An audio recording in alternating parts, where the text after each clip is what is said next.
भाई आज की ये प्रेस वार्ता विशेष रूप से आप सभी को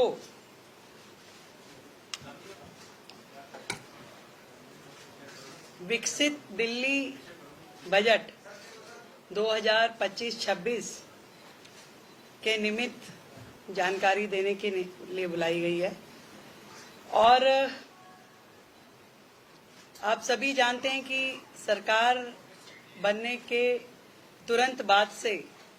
हमारा एक ही ध्येय है कि विकसित दिल्ली के अपने एजेंडा की दिशा में काम करें।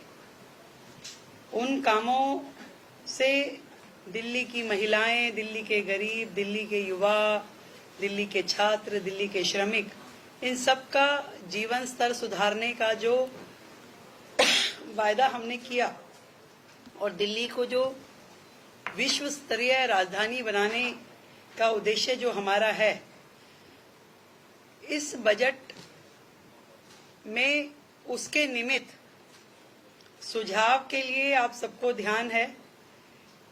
कि हमने 3 मार्च को एक ईमेल आईडी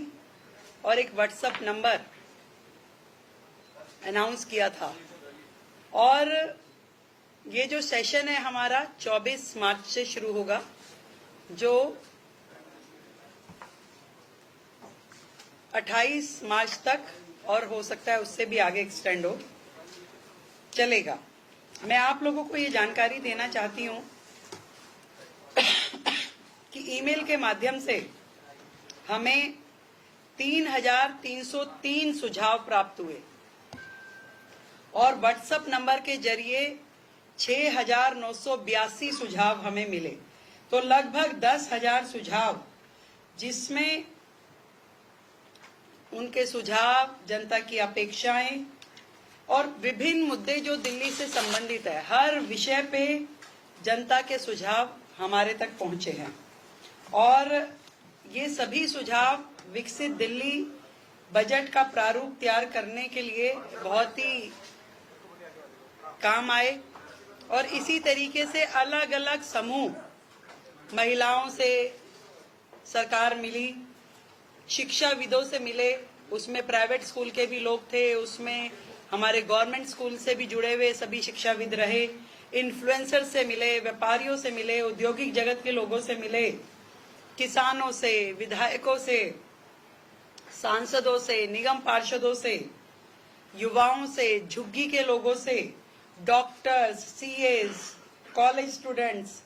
हमारे नगर निगम के एम्प्लॉइज अलग अलग सेक्टर में जो काम कर रहे हैं,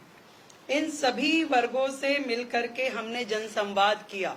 और उस जनसंवाद के माध्यम से उनके सुझाव, उनकी अपेक्षाएं जानी, ताकि ये जो बजट दिल्ली का है, ये सरकार का बजट नहीं, ये दिल्ली की जनता का बजट है।